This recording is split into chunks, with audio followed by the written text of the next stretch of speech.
Hello everyone, once again welcome back to our YouTube channel. So in this video we are going to start our next chapter और इस class में हम chapter number 2 को discuss करेंगे जो कि valuation of share से related है, जिसे हम हिंदी में बोलते हैं शेयर्स का मूल्यांकन। तो आज की इस क्लास में हम इसी को डिस्कस करेंगे। वैल्यूएशन ऑफ शेयर से रिलेटेड जो भी कॉन्सेप्ट है उन सभी को आज की इस क्लास में हम डिस्कस करने वाले हैं, कंप्लीट करने वाले हैं। So first of all class को स्टार्ट करने से पहले एक बार क्लास का जो भी हमारा कॉन्सेप्ट है उसको देख लेते हैं कि कौन कौन से चैप्टर आउटलाइन है, मतलब कि इसके थ्रू आप ये समझ सकते हो कि इस क्लासेस में हम कौन कौन से टॉपिक को, कौन कौन से कॉन्सेप्ट को समझने वाले हैं। तो सबसे पहले है concept of valuation of shares, जिसमें हम ये देखेंगे कि वैल्यूएशन ऑफ शेयर्स का मीनिंग क्या है। उसके बाद है inter relationship between valuation of goodwill and valuation of shares, जैसे कि हमने लास्ट क्लास में देखा था वैल्यूएशन ऑफ गुडविल के बारे में कि जो गुडविल है जिसे हम ख्याति बोलते हैं उसका मूल्यांकन किस प्रकार से किया जाता है, और जो वैल्यूएशन ऑफ शेयर्स है दोनों में क्या डिफरेंस है या दोनों में किस तरीके से इनका आपस में कनेक्शन रहता है। उसके बाद हमारा नेक्स्ट है factor affecting valuation of shares, कौन कौन से ऐसे फैक्टर हैं जो कि वैल्यूएशन ऑफ शेयर्स को प्रभावित करते हैं। नेक्स्ट है डिफरेंट वैल्यूज ऑफ शेयर्स, के शेयर्स के जितने भी अलग अलग तरीके के जो वैल्यूज रहते हैं उनको डिफाइन करेंगे। और इसके बाद हमारा लास्ट है method of valuation of shares, जिसमें हम ये देखेंगे कि किस किस मेथड का या कौन से ऐसे टाइप है जिसके थ्रू वैल्यूएशन ऑफ शेयर्स को कंप्लीट किया जाता है। तो ये 5-6 टॉपिक है जिसको आज की क्लास में हम कंप्लीट करने वाले हैं। वन बाय वन सभी चीज़ों को डिस्कस करेंगे। ये मेन पॉइंट यहाँ पे दिखाए गए हैं, लेकिन इससे रिलेटेड काफ़ी सारे कॉन्सेप्ट है, इसके अंदर काफ़ी सारे पॉइंट इंक्लूड है, तो सभी को हम वन बाय वन डिस्कस करते हैं। तो अब क्लास को स्टार्ट करते हैं विदाउट एनी फर्दर डिले। तो सबसे पहले जो हमारा फर्स्ट कॉन्सेप्ट है concept of valuation of shares. तो इसका मतलब क्या है कि शेयर्स का मूल्यांकन कब किया जाता है, क्यों किया जाता है, इससे रिलेटेड सारे पॉइंट है यहाँ पे। तो वैल्यूएशन ऑफ शेयर जो है ये रेफर करता है शेयर्स के वैल्यू को, जो कि शेयर्स के परचेज के टाइम पे, उसके सोल्ड के टाइम पे, मतलब कि खरीदने और बेचने के टाइम पे, ट्रांसफ़र करने के टाइम पे, क्योंकि शेयर्स को भी ट्रांसफ़र किया जाता है। जो इसका मालिक रहता है, हो सकता है कि किसी भी रीज़न की वजह से वो अपने शेयर को किसी दूसरे को ट्रांसफ़र करते हैं, अपना जो ओनरशिप है किसी और दूसरे व्यक्ति को ओनरशिप प्रदान करते हैं। तो ये हो जाता है हमारा ट्रांसफ़र, और साथ ही साथ इससे रिलेटेड टैक्स भी हो सकते हैं। तो ये सारा जो पॉइंट है वो आपके रेफर करता है वैल्यूएशन ऑफ शेयर्स को, क्योंकि जब शेयर्स का वैल्यूएशन किया जाता है तो ये उसी टाइम पे किया जाता है, या तो शेयर्स को बेचा जाए या खरीदा जाए या ट्रांसफ़र किया जाए या टैक्स रिलेटेड अगर कोई पॉइंट है यहाँ पर, तो उस कंडीशन में वैल्यूएशन ऑफ शेयर्स को किया जाता है। तो यही वैल्यूएशन ऑफ शेयर्स का मतलब यही है कि जब शेयर्स का मूल्यांकन किया जाए उसके बारे में सारे पॉइंट को यहाँ पे एकत्रित किया जाएगा, कलेक्ट किया जाएगा, और शेयर्स का जो वैल्यू है, जो मूल्य है, उसको हम वैल्यूएशन ऑफ शेयर्स के अंदर ही डिफाइन करते हैं। तो यूजुअली अगर हम बात करें शेयर्स को, जब इसको ट्रांजैक्शन किया जाता है, मान लो स्टॉक एक्सचेंज जो कोटेशन है उसके बेस पे जब शेयर्स का आपस में ट्रांजैक्शन किया जाता है, लेकिन कुछ टाइम कई बार ऐसे होते हैं जो कोटेशन होता है ये प्रोवाइड सही तरीके से नहीं किया जाता, या कई बार ऐसे भी केस है जहाँ पे जो अनलिस्टेड शेयर्स है वहाँ पर ये काफ़ी ज़्यादा रिक्वायर हो जाता है सोल्ड करना, बेचना। तो काफ़ी सारे ऐसे पॉइंट है जिसके बेस पे हम ये कह सकते हैं कि वैल्यूएशन ऑफ शेयर्स काफ़ी ज़्यादा इंपॉर्टेंट हो जाता है। साथ ही जो शेयर्स का वैल्यूएशन किया जाएगा वो किस मेथड का या कौन से मोड का यूज़ करके किया जाए, ये डिपेंड करता है पर्पस के ऊपर। मतलब कि वैल्यूएशन ऑफ शेयर्स का क्या पर्पस है, क्या ऑब्जेक्टिव है, क्या उद्देश्य है, इसके बेस पे ही इस चीज़ को डिफाइन किया जाता है कि जब भी शेयर्स का वैल्यूएशन किया जाएगा, मूल्यांकन किया जाएगा, तो कौन से मोड का या कौन से मेथड का यहाँ पे यूज़ किया जाएगा। तो सबसे पहले यहाँ पे देखो कुछ पॉइंट्स दिए गए हैं जहाँ जिसके थ्रू हमें ये पता चलता है कि जब शेयर्स का मूल्यांकन किया जाता है तो वो क्यों किया जाता है, किस कारण से किया जाता है। तो सबसे पहले जो फर्स्ट पॉइंट है कि हो सकता है कि कंपनी का अमलगमेशन हो जाता है, कंपनी का एब्जॉर्प्शन हो जाता है, रिकंस्ट्रक्शन हो जाता है किसी कंपनी का। तो उस कंडीशन में जो शेयर्स है उनका मूल्यांकन करना काफ़ी ज़रूरी हो जाता है, क्योंकि इस टाइम पे शेयर्स को या तो बेचा जाता है, खरीदा जाता है, ट्रांसफ़र किया जाता है। तो यही एक पॉइंट है जहाँ पर शेयर्स का मूल्यांकन करना काफ़ी ज़्यादा इंपॉर्टेंट हो जाता है। उसके बाद में कि हो सकता है कि when unquoted shares are to be bought और सोल्ड, के हो सकता है कि अनकोटेड जो शेयर्स है उनको खरीदा जाए या बेचा जाए, इस कंडीशन में भी वैल्यूएशन ऑफ शेयर्स को किया जाता है। उसके बाद नेक्स्ट है कि at the time of conversion of preference share and debentures into equity share, conversion का मतलब होता है कन्वर्ट करना, कि हो सकता है जो शेयर्स है उसको हम प्रेफरेंस शेयर में चेंज करवा रहे हो। मान लो किसी शेयर होल्डर के पास में पहले इक्विटी शेयर रहता है, बाद में उसको वो चेंज करवाता है प्रेफरेंस शेयर में, या बाद में वो अपने इक्विटी शेयर को डिबेंचर्स में चेंज करवाता है, या डिबेंचर्स को चेंज करवाता है इक्विटी शेयर में। मतलब कि सारे मतलब इन सभी पॉइंट से बस हम एक बार में एक लाइन में यही डिफाइन कर सकते हैं कि किसी भी शेयर्स को किसी दूसरे शेयर में चेंज करना या किसी डिबेंचर्स में चेंज कर देना, तो उस टाइम पे वैल्यूएशन ऑफ शेयर्स को काफ़ी ज़्यादा इंपॉर्टेंट माना जाता है और करना भी होता है।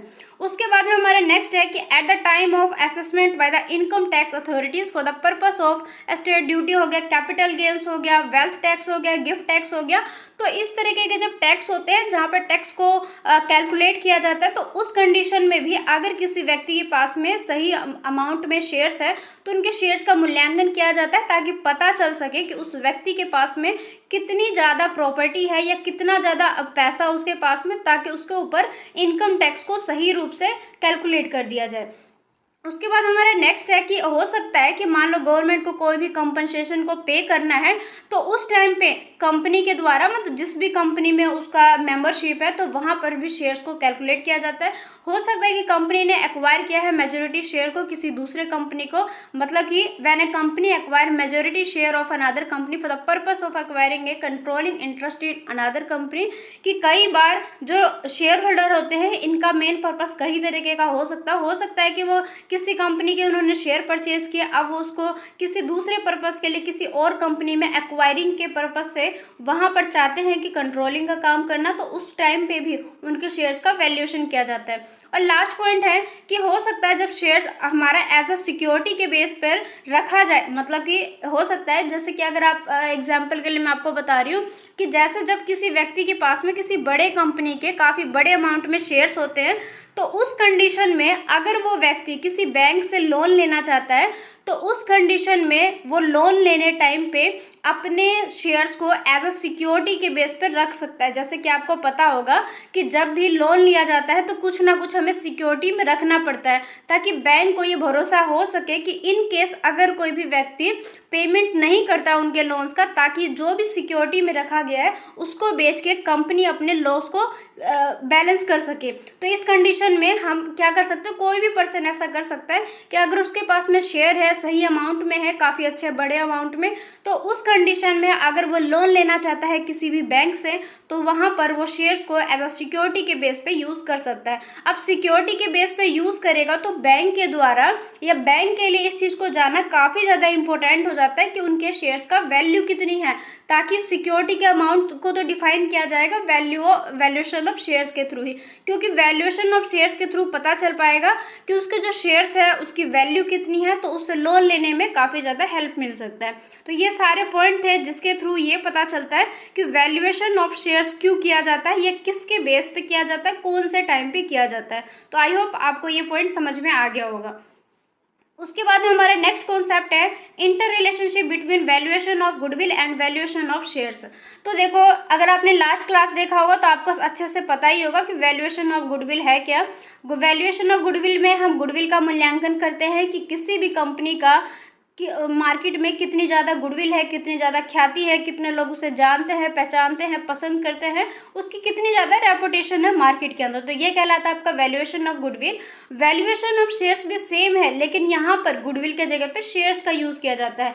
तो वैल्यूएशन ऑफ शेयर्स और वैल्यूएशन ऑफ गुडविल दोनों आपस में काफ़ी ज़्यादा इंटर रिलेटेड है एक दूसरे से। क्योंकि ऐसा इसलिए है क्योंकि काफ़ी सारे ऐसे फैक्टर हैं, जैसे हो गया अर्निंग कैपेसिटी हो गया, नॉर्मल रेट ऑफ रिटर्न हो गया, कैपिटल एम्प्लॉयड हो गया, ये सारे पॉइंट है जो कि इक्वली इफेक्ट करता है वैल्यूएशन ऑफ गुडविल को भी और वैल्यूएशन ऑफ शेयर्स को भी। मतलब कि ये सारे जो फैक्टर है जो कि मैंने अभी आपको रीड करके बताया, तो ये दोनों को ही प्रभावित करते हैं, दोनों को ही इफेक्ट करते हैं। इस वजह से इन दोनों पॉइंट को आपस में इंटरकनेक्टेड, इंटर रिलेटेड माना जाता है। और ये जो फैक्टर है इनको जब भी कैलकुलेट किया जाता है तो बिल्कुल सेम वे में किया जाता है। सेम वे का मतलब ये है कि इनका जो मेथड होता है, इनका जो तौर तरीका होता है कैलकुलेशन का, वो लगभग सेम ही होता है। इस वजह से दोनों का आपस में inter related, inter connection, inter relationship, इस तरीके के वर्ड्स के द्वारा दोनों को डिफाइन किया जाता है। उसके बाद में हमारा नेक्स्ट है factor affecting valuation of shares, कि कौन कौन से ऐसे फैक्टर है जो कि वैल्यूएशन ऑफ शेयर्स को प्रभावित करते हैं। तो यहाँ पे काफ़ी सारे पॉइंट्स दिए गए हैं, इनको मैं वन बाय वन डिफाइन करती हूँ। सबसे पहले जो दिया गया है कि शेयर वैल्यू के जैसे डिफरेंट टाइप के जो कंपनी होते हैं जो कि किसी भी इंडस्ट्री में काम करते हैं, तो काफ़ी सारे पॉइंट है जिसके थ्रू इनको प्रभावित किया जा सकता है। सबसे पहले जो फर्स्ट पॉइंट है, performance of the company, company की क्या परफॉर्मेंस है, ये वैल्यूएशन ऑफ शेयर्स को प्रभावित करेगा। कैसे करेगा, मैं आपको एग्जांपल के थ्रू बताती हूँ कि मान लो कोई कंपनी है, उसका परफॉर्मेंस काफ़ी ज़्यादा बेटर है, मार्केट में उसकी रेपुटेशन अच्छी है, तो उसके कंपनी का जो शेयर्स होंगे उनकी वैल्यू ज़्यादा होगा। तो जब उनका वैल्यूएशन किया जाएगा तो उससे वो प्रभावित होगा, देखा जाएगा कि उनके शेयर्स कौन से कंपनी के हैं और जिस कंपनी के हैं उनकी वैल्यू कितनी, उनकी परफॉर्मेंस कितनी ज़्यादा है। ग्रोथ भी डिपेंड करता है, कंपनी की कितनी ज़्यादा ग्रोथ है, ये भी काफ़ी ज़्यादा प्रभावित करता है। सेकंड है dividend policy of the company, कि कंपनी के अंदर कौन कौन से पॉलिसी है या कंपनी कौन कौन से पॉलिसी को यूज़ करते हैं अपने शेयर्स होल्डर्स के लिए, तो उनकी पॉलिसी से भी वैल्यूएशन ऑफ शेयर्स को प्रभावित किया जाता है। फाइनेंशियल स्ट्रेंथ कितनी है कंपनी की कितनी ज़्यादा मजबूती है, कितने ज़्यादा उनके पास में रिजर्व है अवेलेबल, तो ये सारे पॉइंट है जिसके थ्रू अफेक्ट किया जाता है वैल्यूएशन ऑफ शेयर्स को। इसके बाद नेक्स्ट है गवर्नमेंट पॉलिसीज हो गया, demand and supply of source हो शेयर्स हो गया, कि शेयर्स जो है उसकी डिमांड कितनी है मार्केट में और कंपनी के द्वारा कितनी ज़्यादा प्रोवाइड किया जा रहा है, मतलब सप्लाई किया जा रहा है, ये भी एक पॉइंट है। उसके बाद में नेक्स्ट है कि बिजनेस का नेचर कैसा है, बिजनेस का साइज कितना है, या नेट एसेट्स उनके पास में कितनी ज़्यादा है, कंपनी का एक्चुअल पोजीशन कितनी ज़्यादा है, मतलब वो प्रॉफिट में जा रहे हैं या लॉस में जा रहे हैं, या कंपनी के जो वैल्यू है एक्चुअल नेट अमाउंट है वो कितनी ज़्यादा है। मैनेजमेंट किस प्रकार का है कंपनी का, किस तरीके से सारे काम को कंप्लीट किया जाता है मैनेजमेंट को। पर्पस कितना, उसका प्रोस्पेक्टस कितना है, बोनस शेयर का, राइट इशू शेयर का, उनका जो पॉलिटिकल फैक्टर है या गवर्नमेंट एटीट्यूड है किसी भी इंडस्ट्री के रिगार्डिंग या उनके थ्रू, तो किस प्रकार से है। जैसे कि जो गवर्नमेंट होती है वो अलग अलग कंपनी के या अलग अलग इंडस्ट्री को, कई इंडस्ट्री ऐसे होते हैं जिन पर रोक लगा देती है कि आप इस तरीके के प्रोडक्ट को नहीं बना सकते। वही कुछ ऐसे प्रोडक्ट होते हैं जिसमें गवर्नमेंट काफ़ी ज़्यादा उनको हेल्प प्रोवाइड करते हैं, उनको तरह तरह के उनको सुविधा देते हैं, टैक्स में उनको फ़ायदे देते हैं कि आप टैक्स का जो परसेंटेज है वो कम रहेगा या टैक्स में छूट मिलेगा। तो कंपनी का नज़रिया कैसा है इंडस्ट्री के रिगार्डिंग, तो ये भी काफ़ी ज़्यादा इंपॉर्टेंट है जिसके थ्रू उस कंपनी के वैल्यूएशन ऑफ शेयर्स को प्रभावित किया जाता है। उसके बाद में हमारा नेक्स्ट कॉन्सेप्ट है डिफरेंट वैल्यूज ऑफ शेयर्स, कि शेयर जो है उसके डिफरेंट टाइप के वैल्यूज़ कौन कौन से हैं। वैल्यूज़ का मतलब ये है कि जब भी शेयर को हम पढ़ते हैं, इसके बारे में डीपली नॉलेज को लेते हैं, तो उस कंडीशन में शेयर से रिलेटेड काफ़ी सारे पॉइंट होते हैं। जैसे कि अगर आपने लास्ट क्लास अब देखा होगा तो उसमें हमने जब क्वेश्चन को सॉल्व किया था तो वहाँ पर हमने पर value, face value, book value, market value, fair value हो गया, कैपिटलाइज वैल्यू हो गया, कॉस्ट वैल्यू हो गया, ये काफ़ी सारे पॉइंट है जहाँ पर हमने इसको चीज़ को डिस्कस किया था। जब भी हम शेयर से रिलेटेड क्वेश्चन करते हैं तो इन सारे पॉइंट को काफ़ी ज़्यादा इंपॉर्टेंट माना जाता है क्योंकि इसके थ्रू हम क्वेश्चन को कंप्लीट करते हैं। तो अगर आपने लास्ट क्लास देखा होगा, इससे पहले की जितनी भी क्लासेस है, तो आपको ऑलरेडी सब कुछ इसके बारे में पता ही होगा, बट फिर भी हम यहाँ पे डिफाइन कर लेते हैं कि यहाँ पे एक तरीके से रिवीजन हो जाएगा आपको, और अगर आपको नहीं पता होगा तो यहाँ से आपको पता चल जाएगा। तो सबसे पहले जो हमारा फर्स्ट पॉइंट है पर वैल्यू, जिसे हम फेस वैल्यू भी कहते हैं और पर वैल्यू भी कहते हैं। तो ये पर वैल्यू या फेस वैल्यू है क्या? तो पर वैल्यू या फेस वैल्यू है, ये किसी भी कंपनी के मेमोरेंडम ऑफ एसोसिएशन में जो बताया जाता है वो आपका पर वैल्यू या फेस वैल्यू होता है। मतलब कि शेयर्स का जो एक्चुअल अमाउंट होता है कि जो शेयर है वो कितने रुपए का है, कंपनी के द्वारा कितने रुपए में फिक्स किया गया है या कितने रुपए में डिसाइड किया गया है, वही होता है उसका पर वैल्यू या फेस वैल्यू।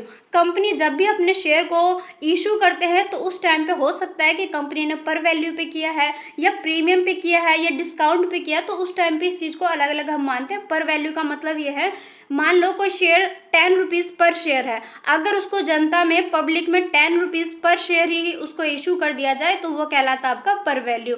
जब इसको हम कैलकुलेट करते हैं तो डिवाइड करते हैं share holder fund by number of share से। यहाँ पर जो शेयर होल्डर फंड है ये कैलकुलेट किया जाता है आफ्टर एडजस्टिंग नेट रिजर्व या सरप्लस कोई भी हो तो उसको एडजस्ट करने के बाद देन उसके ऊपर हम इसको कैलकुलेट करते हैं। तो ये हो गया आपका पर वैल्यू। सिंपल से समझना कि पर वैल्यू ऑफ शेयर का मतलब यही है कि शेयर का जितना अमाउंट कंपनी के द्वारा फिक्स किया गया था, बिल्कुल स्टार्टिंग में मेमोरेंडम में इस चीज़ को बताया भी गया था, तो वो उसका पर वैल्यू हो जाता है। उसके बाद में हमारा नेक्स्ट था मार्केट वैल्यू। मार्केट वैल्यू का मतलब है कि एक ऐसा प्राइस जो कि शेयर के लिए उसको हमने फिक्स तो किया है, लेकिन उसको जब हम परचेज करते हैं या सेल करते हैं स्टॉक एक्सचेंज के अंदर जिस अमाउंट पे, वो कहलाता है आपका मार्केट वैल्यू। मतलब कि मार्केट में उसका वैल्यू कितनी ज़्यादा है या मार्केट में उसका अमाउंट कितनी है। जैसे कि देखो, अगर हम एक पेन को खरीदने जाते हैं तो एक बटरफ्लो का पेन लोगे तो मिनिमम वो 10 रुपये का आता है। सबको पता है कि मार्केट में कहीं भी चले जाओ वो 10 रुपये का ही है। सेम काफ़ी सारे ऐसे पॉइंट है, काफ़ी सारे ऐसे एग्जाम्पल है। तो सेम ऐसे अगर हम शेयर्स की बात करें तो जितने रुपए में मार्केट में उसको बेचा खरीदा जा रहा है वो कहलाता है उसका मार्केट वैल्यू। उसके बाद में हमारा नेक्स्ट है कि अगर net assets of the company को हम डिवाइडेड कर देते हैं नंबर ऑफ शेयर से, तो जो अमाउंट बचता है उसको बोलते हैं हम इंट्रिंसिक वैल्यू ऑफ शेयर्स। उसके बाद हमारा नेक्स्ट है कॉस्ट वैल्यू। कॉस्ट वैल्यू किसे कहते हैं? The price at which share holder purchase the share is the cost value. कि जितने प्राइस पे शेयर होल्डर ने शेयर्स को परचेज किया वो कहलाती है उसकी कॉस्ट वैल्यू। यहाँ तक आपको सारी चीज़ समझ में आ गया होगा। अब जैसे कि देखो, ब्रोकरेज कमीशन हो गया, सर्विस टैक्स पेड हो गया जो कि शेयर्स के साथ में ऐड ऑन किया जाता है, तो मार्केट प्राइस को इससे काफ़ी ज़्यादा प्रभावित होता है। तो कॉस्ट वैल्यू को जब हम कैलकुलेट करते हैं तो इन सारे पॉइंट का ध्यान में रखते हैं, क्योंकि इनको जब कैलकुलेट करते हैं तो रेफरेंस दिया जाता है earning capacity of A company के, या नॉर्मल रेट ऑफ रिटर्न हो गया, कैपिटल एम्प्लॉयड हो गया। इस वजह से जब भी हम इनको एडजस्ट करेंगे तो इन सारे पॉइंट्स का हमें ध्यान में रखना होता है। इसके बाद हमारा लास्ट पॉइंट है कैपिटलाइज वैल्यू। कैपिटलाइज वैल्यू का मतलब ये होता है कि कैपिटलाइज वैल्यू ऑफ शेयर्स ये है कि जब हम नंबर ऑफ शेयर्स को डिवाइड कर देते हैं, मतलब कि कैपिटलाइज वैल्यू ऑफ जो शेयर है इसको जब हम डिवाइड कर देते हैं नंबर ऑफ शेयर से, तो जो वैल्यू आता है उसको हम बोलते हैं अराइव पर शेयर वैल्यू जो आ जाता है उसको हम बोलते हैं कैपिटलाइज वैल्यू। तो यहाँ तक आई होप आपको सारे पॉइंट समझ में आ गए होंगे। अगर कहीं पे भी कोई डाउट हो गया होगा तो प्लीज़ कमेंट कर लेना और अपने डाउट को क्लियर कर लेना। हर एक क्लास में मैं यही कहती हूँ कि डाउट को लेके मत चलना, ऐसा मत सोचना कि चलो कोई बात नहीं, अगर ये पॉइंट हमें समझ नहीं आया तो उसको स्किप कर देते। नहीं, सारे पॉइंट को समझ के आगे चलना ताकि कोई भी कन्फ्यूज़न ना रहे आगे जाके आपको सब्जेक्ट के ऊपर कमांड बना रहे। क्योंकि हम सिर्फ इसलिए नहीं पढ़ते हैं कि हमें एग्ज़ाम को पास करना है, हम इसलिए पढ़ते हैं ताकि हमें नॉलेज भी मिले इसके बारे में। एग्ज़ाम तो क्लियर करना ही करना है, लेकिन साथ में हमें नॉलेज भी तो लेना है अपने लाइफ से। अगर हम कुछ पढ़ रहे हैं, कुछ सीख रहे हैं, तो उससे हमें एक नॉलेज भी मिलनी चाहिए। इस वजह से सारे पॉइंट को समझते हुए आगे की तरफ चलना है। किसी भी डाउट को अगर हो जाता है क्योंकि इस चीज़ को हमने खुद भी एक्सपीरियंस किया है कि पढ़ते टाइम पे हो जाता है काफ़ी सारे कन्फ्यूज़न या काफ़ी सारे दूसरे रिलेटेड पॉइंट हमारे दिमाग में घूमते रहते हैं। तो अगर कोई भी ऐसी बात हो, कोई भी कन्फ्यूज़न हो, कोई भी डाउट हो, कोई भी क्वेश्चन करना हो, तो आप प्लीज़ कर लेना और अपने डाउट को क्लियर कर लेना। तो आई होप यहाँ तक आपको सारी चीज़ समझ में आ गया होगा। उसके बाद में method of valuation of shares, इसका मतलब ये है कि जब शेयर्स का मूल्यांकन किया जाएगा तो कौन कौन से मेथड को यूज़ किया जा सकता है। ऐसे तो बहुत सारे मेथड है, लेकिन कंपनी के ऊपर डिपेंड करते हैं, कोई भी जो ऑर्गेनाइजेशन है उनके ऊपर डिपेंड करती है ये बात कि वो कौन से मेथड को ज़्यादा यूज़ करना चाहते हैं, कौन सा वो ज़्यादा प्रेफर करते हैं या कौन सा मेथड है उनके लिए ज़्यादा सूटेबल है। तो ये कंपनी खुद से डिसाइड करते हैं कि उनको कौन सा मेथड यूज़ करना। बट सारे मेथड के कुछ ना कुछ मेरिट्स है, कुछ ना कुछ डीमेरिट्स है, तो कंपनी खुद से डिसाइड करते हैं कि उनके लिए कौन सा मेथड सूटेबल है। तो यहाँ पर देखो 3 मेथड दिए गए हैं, वन बाय वन इन सभी को हम डिस्कस करते हैं। सबसे पहले है नेट एसेट्स मेथड, जिसको हम इंट्रिंसिक वैल्यू भी बोल सकते हैं और नेट वर्थ मेथड भी कह सकते हैं। मतलब कि एक ही मेथड के यहाँ पे 3 नाम दे रखे, अगर तीनों में से किसी भी नाम को यूज़ किया जाए तो उसका मतलब सेम ही रहेगा। तो सबसे पहले देखो जो नेट एसेट्स है, इसका मतलब ये है कि अगर हम इस मेथड के अकॉर्डिंग वैल्यूएशन ऑफ शेयर्स करते हैं तो इसको कैलकुलेट करने से पहले सबसे पहले अज्यूम किया जाता है कि कंपनी का जब भी लिक्विडेशन किया जाएगा तो what amount would be pay to equity share holders. Equity share holder को एक्चुअल में कितना अमाउंट पे किया गया है, इसके बेस पे ये कैलकुलेट किया जाता है, जिसको हम नेट एसेट्स मेथड भी कहते हैं। तो इस मेथड के अंदर जब कैलकुलेशन किया जाता है तो सबसे पहले एसेट्स का, कंपनी के अंदर जो भी एसेट्स है, जो भी लाइबिलिटीज़ है, उनको एस्टिमेटेड किया जाता है, रियलाइजेबल किया जाता है और पता किया जाता है कि कंपनी में कितनी ज़्यादा संपत्ति है, उनकी लाइबिलिटीज़ कितनी है, मतलब कि टोटल एसेट्स और टोटल लाइबिलिटीज़ को पहले फाइंड आउट किया जाता है। उसके बाद में ये जो अमाउंट यहाँ पे अवेलेबल रहता है, मतलब इनको फाइंड आउट करने के बाद जो भी इनका होगा उनको एडजस्ट करने के बाद जो अमाउंट बचता है उसको हम बोलते हैं intrinsic value of the assets, या उसको हम नेट एसेट्स भी बोल सकते हैं। तो इसको जब हम इतना कैलकुलेट करने के बाद देन उसके बाद में हमारा जो नेक्स्ट स्टेप रहेगा उसमें हम क्या करेंगे, जो भी आपका वैल्यू पर शेयर रहेगा उसको कैलकुलेट करते टाइम पे डिवाइड कर देंगे नेट एसेट्स को। किससे डिवाइड करेंगे? नंबर ऑफ शेयर से। इसको मैं एग्जांपल के थ्रू बताती हूँ आपको। यहाँ पे देखो वैल्यू ऑफ शेयर दे रखा है नेट एसेट्स बाय में नंबर ऑफ इक्विटी शेयर। यहाँ पे देखो एक फॉर्मेट भी दे रखा है। नेट एसेट्स को पहले हम कैलकुलेट करेंगे, कंपनी के अंदर जो भी एसेट्स है इस तरीके से लाइन में लिख के उनका टोटल कर देंगे। देन उसके बाद में हम लाइबिलिटीज़ को लिखेंगे वन बाय वन। कंपनी के अंदर जो भी लाइबिलिटीज़ रहेंगे, जो भी दायित्व रहेंगे, उनको वन बाय वन यहाँ पे हम दिखा देंगे। देन उसके बाद में लाइबिलिटीज़ का टोटल कर लेंगे, एसेट्स का टोटल कर लेंगे और दोनों को आपस में सब्ट्रैक्ट कर देंगे। जो अमाउंट यहाँ पे बचेगा उसके बाद हमारा जो नेक्स्ट स्टेप रहेगा जिसमें हम इसको कैलकुलेट कर देंगे। तो नेट एसेट्स का ये फॉर्मूला है कि नेट एसेट्स में आप इन सारी चीज़ों को प्लस कर दोगे और माइनस में कर दोगे loss on revaluation of assets. तो ये क्वेश्चन के अंदर ये गिवन रहता है। इन सारे ये जो भी वर्ड्स दिखाई दे रहे जैसे जनरल रिजर्व हो गया, इक्विटी शेयर कैपिटल हो गया, इनका अमाउंट क्वेश्चन में पहले से ही गिवन रहता है। या कंपनी जब भी वैल्यूएशन ऑफ शेयर्स करते हैं तो उनके पास में ये अमाउंट अवेलेबल रहता है जिसके बेस पे कैलकुलेशन किया जाता है।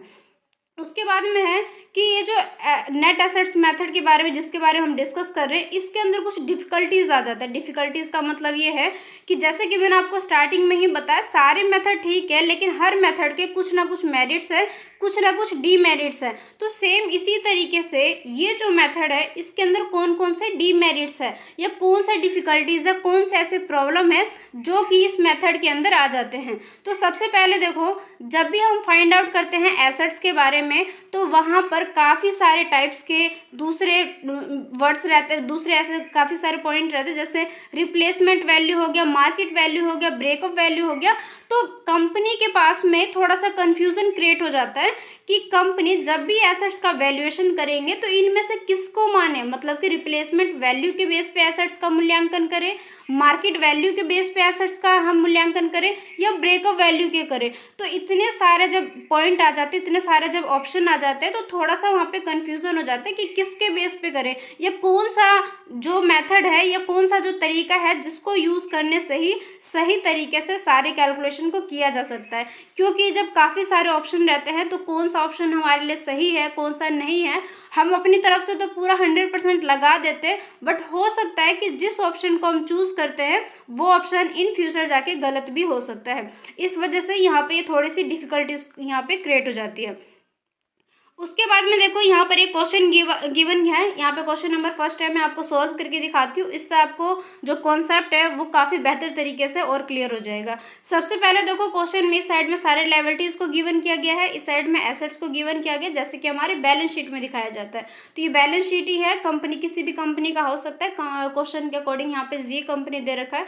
तो ये इस तरीके से एसेट्स और लायबिलिटी है। यहाँ पे थोड़ा सा एक्स्ट्रा एडिशनल इन्फॉर्मेशन दिया गया है, जैसे कि गुडविल को 50,000 लेके चलना है। यहाँ पे जो 70,000 इसको नहीं मानना है, 50,000 लेना है। फिक्स एसेट्स को हमें 4,20,000 लेना है, कॉन्टीजेंट लाइबिलिटीज़ को 20,000 लेना है। और इस इंफॉर्मेशन के बेस पे हमें इस मेथड का यूज़ करके, नेट एसेट्स मेथड का यूज़ करके हमें कैलकुलेट करना है। तो सबसे पहले क्या करेंगे सॉल्यूशन में, जो भी क्वेश्चन के अकॉर्डिंग एसेट्स को यहाँ पे गिवन किया गया वन बाय वन सभी को लिखेंगे, एसेट्स का टोटल कर लेंगे। उसके बाद में जो भी लाइबिलिटीज़ है पहले हम वन बाय वन लिख लेंगे, टोटल कर देंगे लाइबिलिटीज़ को। और फिर बाद में जो भी टोटल एसेट्स है उसमें से टोटल लाइबिलिटीज़ को माइनस कर देंगे। तो जो हमारा फाइनल अमाउंट आएगा, जैसे यहाँ पे 4,80,000 है, यहाँ पे एक नोशनल कॉल है। इसका मतलब ये है कि जो कॉल हमें बीच में नहीं मिल पाया था किसी भी वजह से, बाद में जाके हमें मिल जाता है, तो वो यहाँ पे दिखाया गया। इसको हम यहाँ पे प्लस कर देंगे तो फिर 5 लाख आ गया।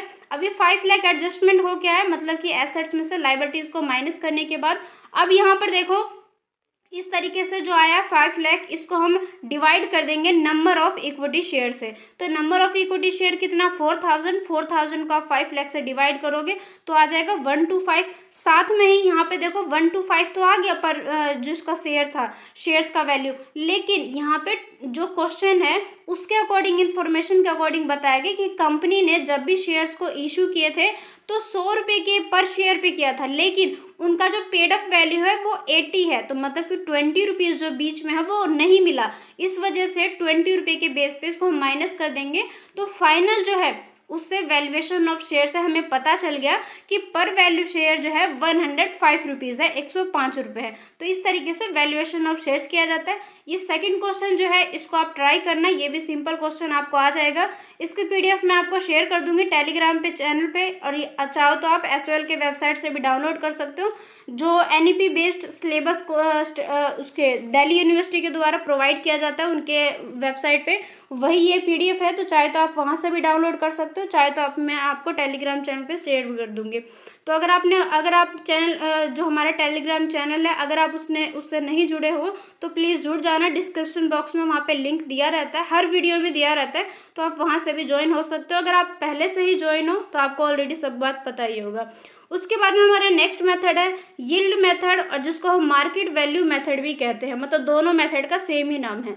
तो सबसे पहले देखो इस मेथड के अकॉर्डिंग अगर हम बात करें तो इस मेथड में वैल्यूएशन किया जाता है, तो सबसे ज़्यादा ध्यान रखा जाता है प्रॉफिटेबिलिटी का, कि कंपनी के द्वारा कितने प्रॉफिट को अचीव किया गया है एक टाइम के अंदर। तो वैल्यूएशन ऑफ शेयर्स डिपेंड कर जाता है कि कितनी डिमांड थी, कितनी सप्लाई थी। तो ऑर्गेनाइजेशन जब इस चीज़ को डिक्लेयर करते हैं कि डिविडेंड को एक हाई रेट पे हम देंगे इन फ्यूचर, या आज के टाइम में किसी भी फर्म के द्वारा ये डिक्लेयर किया जाता है, ये अनाउंसमेंट किया जाता है कि हम अपने इन्वेस्टर्स को हायर रेट पे डिविडेंड देंगे। डिविडेंड का मतलब है लाभांश देंगे उनको। लेकिन जब इस तरीके की डिक्लेरेशन किया जाता है, इस तरह का अनाउंसमेंट किया जाता है, तो उस कंडीशन में जो शेयर्स का जो डिमांड है वो बढ़ जाता है। क्यों बढ़ जाता है?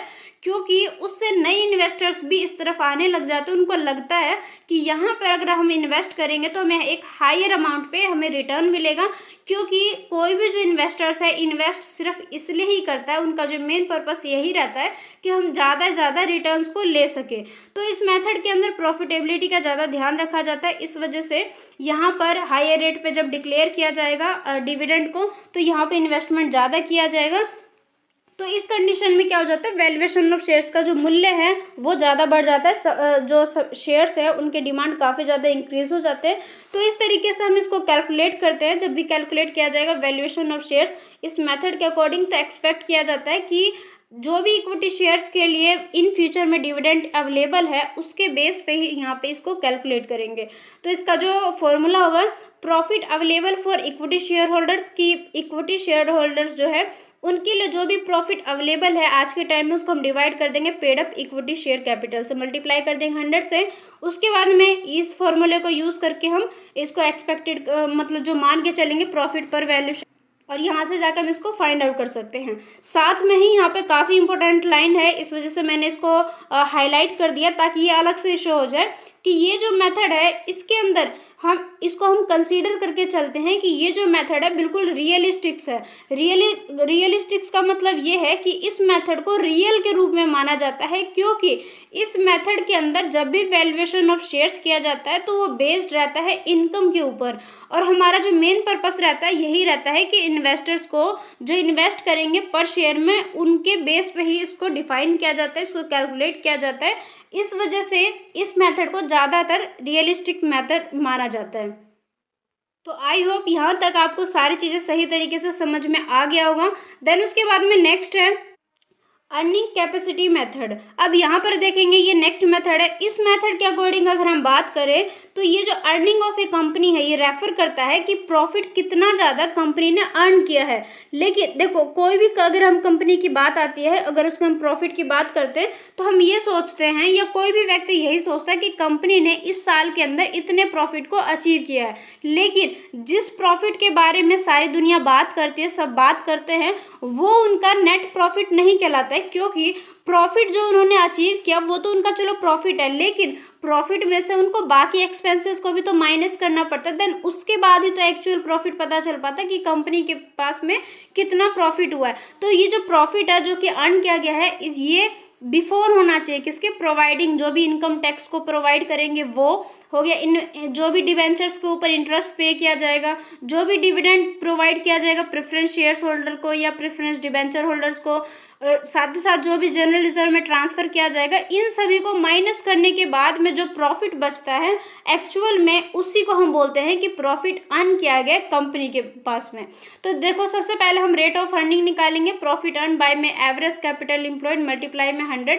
यहाँ पे जो प्रॉफिट अर्न किया गया है इसको इस तरीके से डिफाइन किया जाता है, प्रॉफिट जो अर्न किया गया है वो आफ्टर टैक्स किया गया, मतलब कि उसको टैक्स उसमें से माइनस हो चुका है, लेकिन बिफोर होगा डिवेंचर इंटरेस्ट के, प्रेफरेंस डिविडेंड के, ट्रांसफ़र जो भी किया जाएगा रिजर्व में, इन सभी को मतलब लेस मानते हैं income from non trading assets के बेस पे जो भी यहाँ पे मिलता है।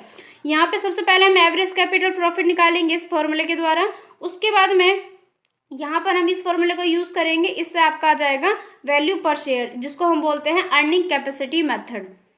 उसके बाद में यहाँ पे एक नेक्स्ट कॉन्सेप्ट है फेयर वैल्यू मेथड, कि फेयर वैल्यू मेथड किसको कहते हैं, जब कोई भी मान लो जो इन्वेस्टमेंट है, जब इन्वेस्टर्स के द्वारा डिसाइड किया जाता है कि हम इसको इन्वेस्ट करेंगे किसी कंपनी के अंदर, तो उनके मन में दो तरह के ऑब्जेक्ट रहते हैं। सबसे पहले ये कि मैक्सिमम रिटर्न्स मिलेगा, या जो भी उनका इन्वेस्टमेंट है वो सिक्योर रहेगा, सिक्योरिटी के बेस पे उनका जो इन्वेस्टमेंट है वो किया जाएगा। तो देखो कोई भी जो मेथड है, जब इनका वैल्यूएशन ऑफ शेयर करते हैं तो उनका मेन ऑब्जेक्टिव यही रहता है कि नेट एसेट्स मेथड जो भी है उसके अंदर जो भी एस्टिमेट किया जाएगा वो सिक्योरिटी होना चाहिए उनके इन्वेस्टमेंट पे। साथ ही जो हम यील्ड मेथड का यूज़ करते हैं तो इसमें हम एस्टिमेट कर लेते हैं मैक्सिमम जो इनका अर्निंग रहता है कि कितना रिटर्न मिलेगा। तो फेयर वैल्यू मेथड फुलफिल करता है इन दोनों ही ऑब्जेक्टिव को, मतलब कि नेट एसेट्स मेथड के अंदर जो भी ऑब्जेक्टिव रहता है वो, और यील्ड मेथड के अंदर जो भी ऑब्जेक्टिव रहता है वो, दोनों ही जो ऑब्जेक्टिव है उनको कंप्लीट करता है फेयर वैल्यू मेथड। तो ये दोनों के जो ऑब्जेक्ट है उसको फुलफिल करता है, क्योंकि जब हम फेयर वैल्यू मेथड के अकॉर्डिंग शेयर्स का वैल्यूएशन करते हैं तो यहाँ पर इसका मतलब ये है average of value of shares को हम डिवाइड करते हैं नेट एसेट्स मेथड से, और वैल्यू डिवाइड हो जाता है यील्ड मेथड से, मतलब कि दोनों का ही यहाँ पे कॉम्बिनेशन हो जाता है। कॉम्बिनेशन का मतलब है कि दोनों का मेल जोल हो जाता है यहाँ पे, इस वजह से इसको हम ड्यूल मेथड भी बोल सकते हैं, क्योंकि इसमें दोनों का कॉम्बिनेशन रहता है। फेयर वैल्यू मेथड को हम इस तरीके से फाइंड आउट करते हैं, नेट एसेट्स मेथड के अकॉर्डिंग पहले फाइंड आउट कर लेंगे, यील्ड मेथड के अकॉर्डिंग पहले फाइंड आउट कर लेंगे, देन उसके बाद में दोनों मेथड के अकॉर्डिंग जो अमाउंट मिला है उसको प्लस करके और डिवाइड कर देंगे 2 से। इस वजह से फेयर वैल्यू मेथड को ज़्यादा सही माना जाता है, क्योंकि इसके अंदर दोनों ही ऑब्जेक्टिव कंप्लीट होते हैं, फुलफिल होते हैं, साथ ही साथ दोनों के ही ऑब्जेक्टिव इसके अंदर आ जाते हैं। इस वजह से इसे हम ड्यूल मेथड भी बोलते हैं, और इसको हम कॉम्बिनेशन मेथड भी बोल सकते हैं, दोनों मेथड का। इसी के साथ में आज की जो हमारी क्लास है उसका जो मतलब जितने भी कॉन्सेप्ट थे, टॉपिक थे, वो यहाँ पे जाके कंप्लीट हो जाते हैं। इस लेसन में कुछ क्वेश्चन भी गिवन किए गए हैं, मैं आपको ये जो पीडीएफ है ये शेयर कर दूंगी, वहाँ से आप इसको सॉल्व करके देखना, आपको सारी चीज़ें सही तरीके से आ जाएगा। तो बस आज की इस क्लास में इतना ही, क्योंकि हमारा जो टॉपिक है वो कंप्लीट हो चुका है। तो फीडबैक में ज़रूर बताना कि आज की ये क्लास आपको कैसी लगी। साथ ही if you have any suggestion and problem regarding the classes तो उसको भी ज़रूर से शेयर करना, क्योंकि अगर आप कोई भी सजेशन देते हो या कोई भी अगर आपको प्रॉब्लम है तो उसको सॉल्व किया जा सकता है इसलिए। इस वजह से फीडबैक में ज़रूर बताना कि आपको ये क्लास कैसी लगी। अगर आपको सब कुछ अच्छा लगा तो इसी तरीके से हमारी नेक्स्ट क्लास भी आ जाएगी। अगर कोई प्रॉब्लम होगा तो उसको सॉल्व कर दिया जाएगा।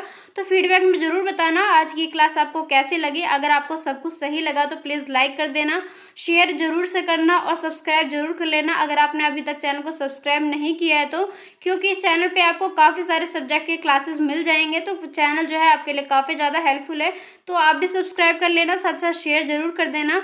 तो बस आज की क्लास में बस इतना ही, हमारा टॉपिक कंप्लीट हो गया। नेक्स्ट क्लास में अपने यूनिट नंबर 4 को स्टार्ट करेंगे। तो आज की क्लास में बस इतना ही। So thank you so much.